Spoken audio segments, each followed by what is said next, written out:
Hey everybody, it's our favorite time of the week. Yep, this is it. Yes, this is it. Music Wednesday with Travis and Heather Kilgore.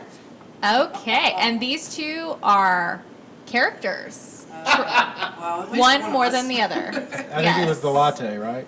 It is the caffeine. The caffeine added to what is otherwise Just normal day. Yeah, high on life. Yes. All right. So tell us about yourselves. What kind of style are we going to hear today? We are primarily acoustic thrash metal. Acoustic thrash metal. Yes. No. Perfect. Well, you're going to have to show us. Don't believe him. We've heard them playing. It sounds very sweet. No. No. We will not play that. Uh-oh. Yeah, married, right? Yeah, obviously.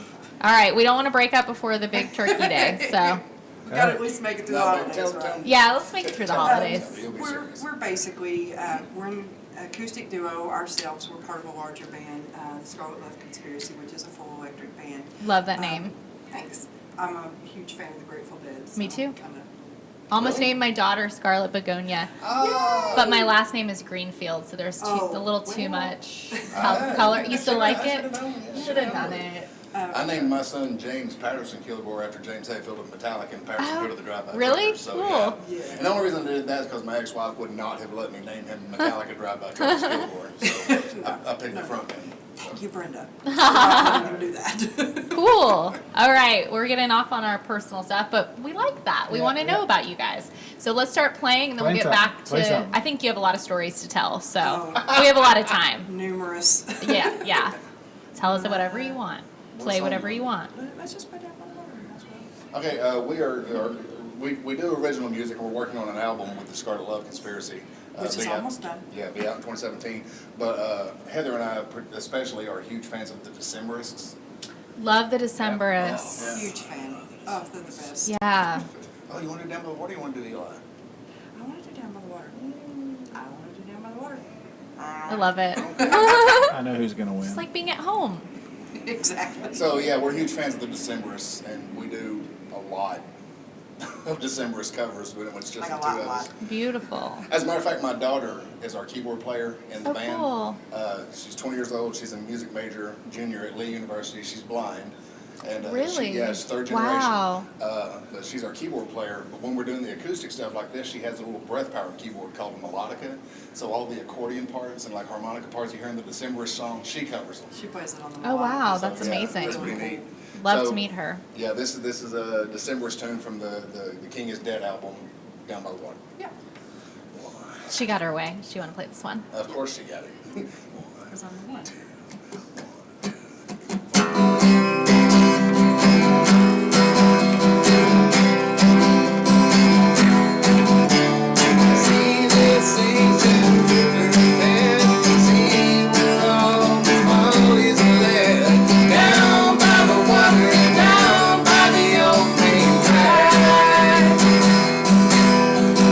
I was just some toehead teen, feeling round her fingers, turning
Wow.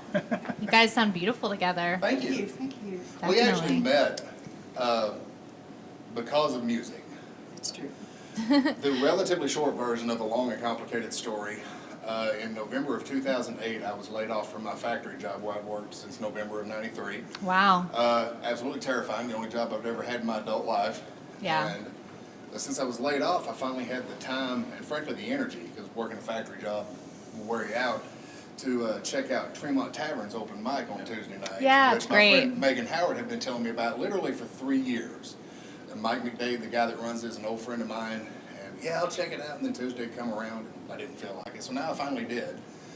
And so what started as something to do because I was laid off and had the ability to do so, I actually started playing on a regular basis, really liked it, formed a band, was asked to join bands, and this dream that I thought had died of becoming a local musician sprang back to life.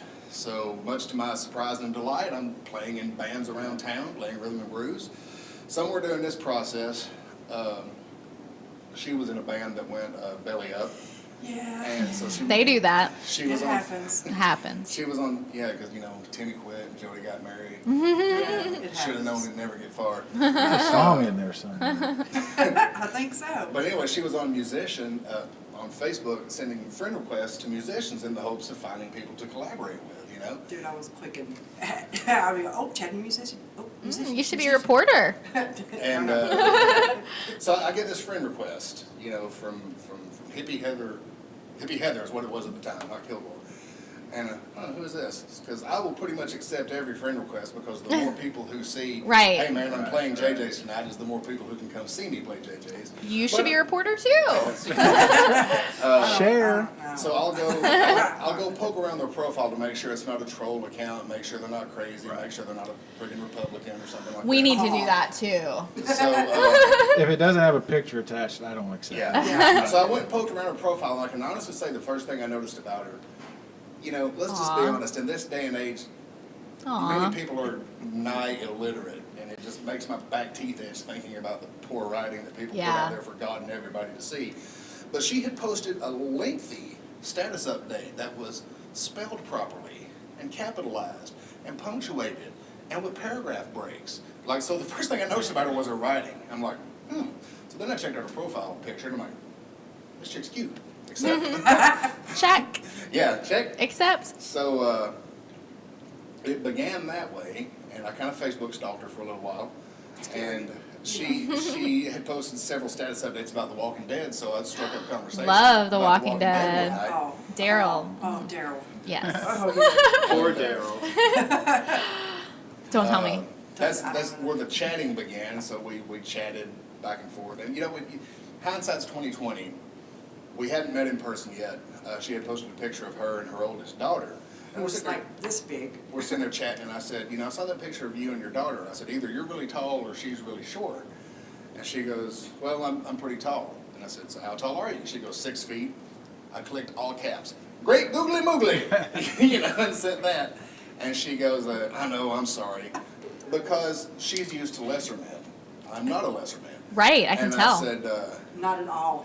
No. No, he's a real I don't know man. if you can see that Cool. about Travis. I said, Just a little. I said, no, don't be sorry. Tall chicks are awesome. What I did not say was, tall chicks are awesome. It doesn't hurt my back to kiss them. I don't have to bend down and so far. But looking back, as soon as she said 6 feet, my reply, instead of great googly moogly, should have been, will you marry me?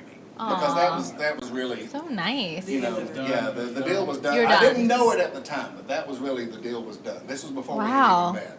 So we Aw. eventually did get together, and the first time we hung out, we both had our guitars, and we hung out for 3 or 4 hours that night. We met up at like 8 o'clock and we stayed up till 3 or 4 in the morning. It's the best nights. And Yeah. we've literally been together since the first day. I love Since it. The first day we I met, love it. so That's a great it's kinda story. cool. I want to hear something that you original. Something. Something about your love. There you go. We could play the first song we ever wrote together. Yes. I like that. So the first song we ever wrote together, this new couple, freshly in love, and it's all It's a We're good so time, happy right? together. lovey-dovey and hormonal and happy. And so, of course, the first song we wrote together was about Dip that had hurt us in the past. Really Still had some not cleansing to nice do. People Yeah. that don't know how to treat songs. Well, you gotta taste the bitter or something before you taste the sweet, Something- the sour something before like the sweet. Sunshine and rain and joy Right. and pain and I know. So yeah, this is the first song we wrote, first song we wrote together, and it's called Stone. No D on the end. People are gonna play stoned. No, it's Stoned. not stoned. No. It's stone. We can do songs about weed, Yeah. you We know, just don't. but this is not one of them. Okay. Cool. So So this is stone. stone, or in German, Stein. One, two.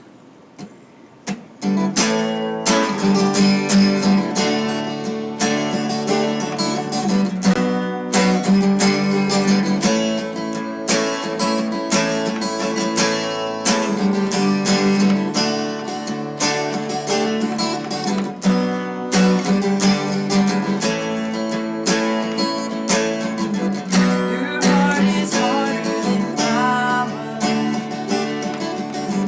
and I've been bred to your will. Not one but just granted, too scared or too cold to feel.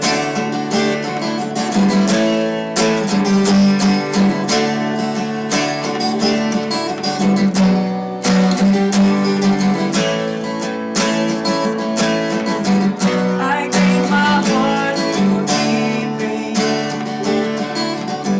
too naive, too warm to feel. You took it all to take it. There's nothing left but my tears, and I am breaking down. Yes, I am breaking down. How the hell did I get here? You are stone, stone, stone, stone, and I am crushed by the weight of you. Stone, stone, stone, you are stone, stone. No place to fall or cry, no God, no giving back, no place for love to hold. And I am breaking down, yes I am breaking down, and I am leaving you. Stone, stone, stone, stone, and I am crushed by the weight of you. Stone, stone, stone, you are stone, stone, stone, stone, stone, stone, and I am crushed by the weight of you. Stone, stone, stone, you are stone, you are stone, you are stone, you are stone.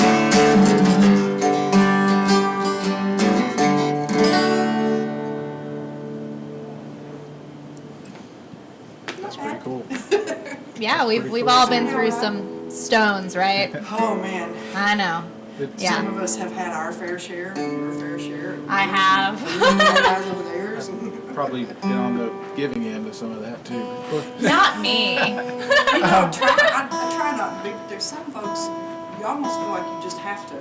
Yeah. Yeah. Hit You a know wall what I with mean? people. Yeah. Well, I'm just done. Well, Done. Just remember, whoever you see, no matter how attractive they are, male, female, undecided, however attractive this person is, look at them and know 100% somewhere somebody's sick of their crap. Yeah. It's No matter who. Yeah. That's true. And you can tell when you guys play, it seems so effortless. That's what I was going to ask. When you sat to write, was it? Our creative process is Tell us. probably different than most people's. It's so, I don't know. Broadly speaking, she's the lyricist, and I typically come up with the music. There's some overlap there. Yeah. But typically, she'll come up with the lyric, and I'll set it to music, Or I'll come up with a lick and go, hey, you got any lyrics for that? You know, and she'll either have something or come up with something. Typically.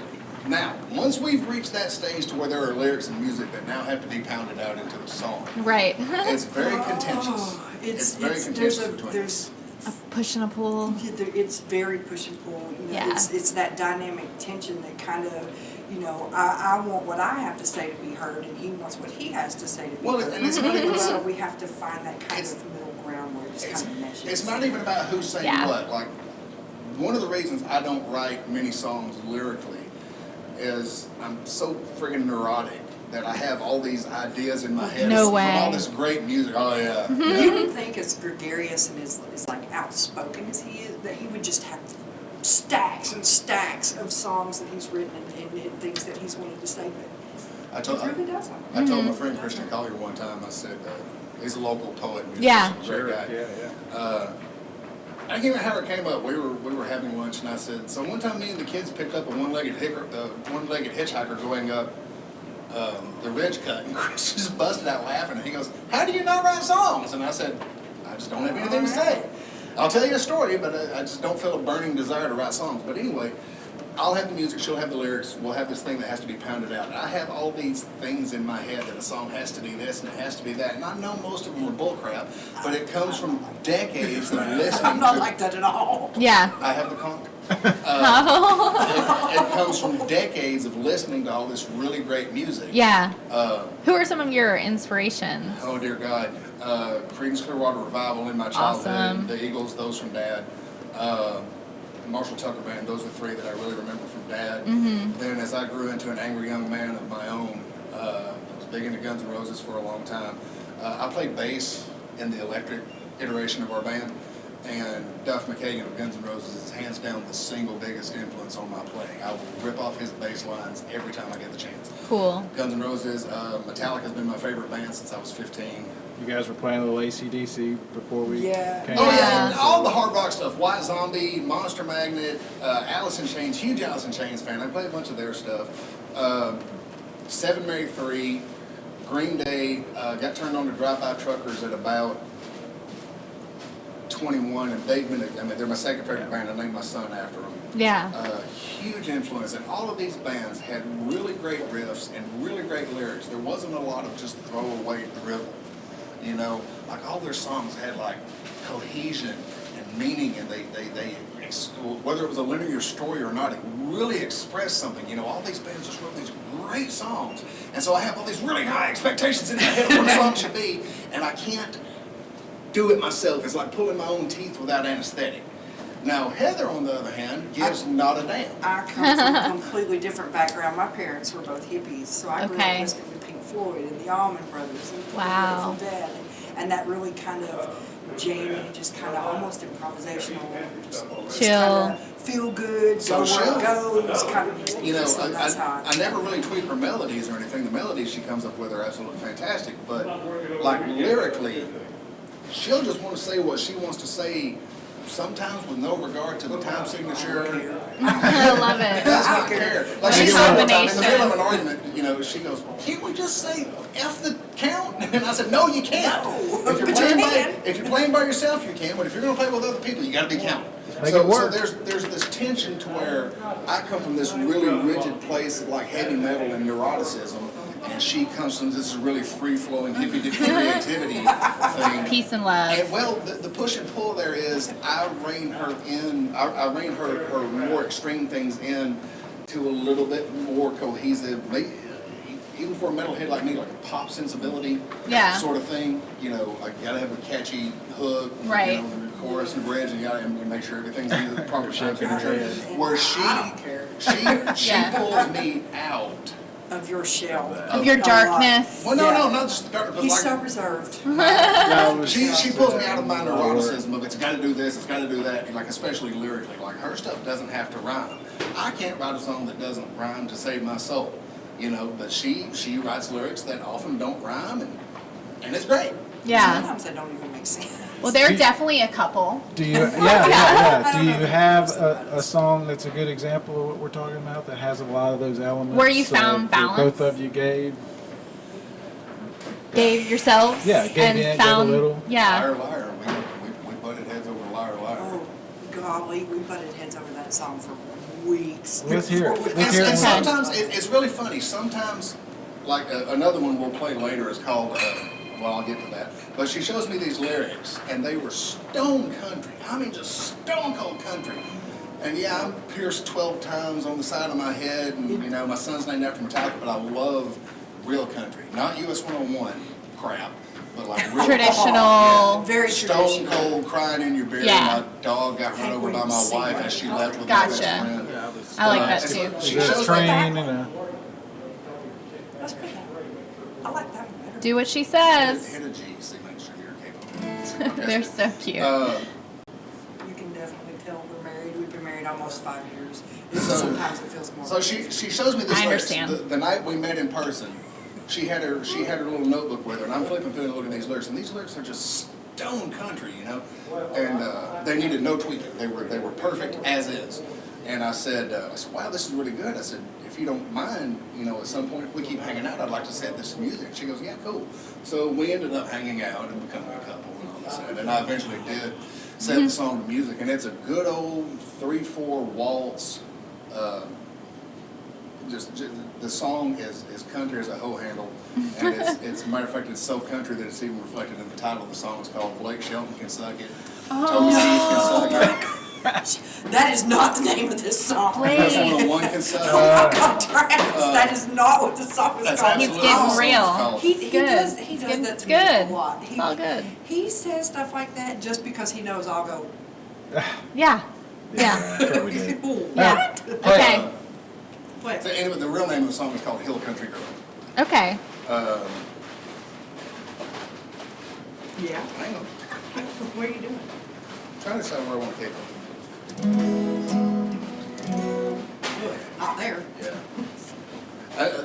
My apologies. I typically don't tune this much when I'm playing in public, but we're in that awkward time of year between seasons. Yeah. And so like going from warm to cold, there's a time like that, and going from cold to warm, there's a period where the strings get really persnickety. Persnickety. They're hard to tune, and then once you do get them tuned, They don't stay that They way. don't want to stay in tune. And particularly on a weird instrument like this, which for those of you watching at home who play guitar and are maybe looking at this thing that I'm playing and going, what the hell is that thing he's playing? This actually began life as an acoustic electric bass guitar. It's cool. There's a guy out in Washington State who buys secondhand acoustic basses and converts them to 6-string baritones. Wow. So instead of being tuned E to E, this thing's way down here A to A. Oh, wow. So, and I can move the capo around and get different tunings and chord voicings. Never seen that before. Yeah, it's weirdness. I like it. So the season changing plus the long strings and the weird instrument.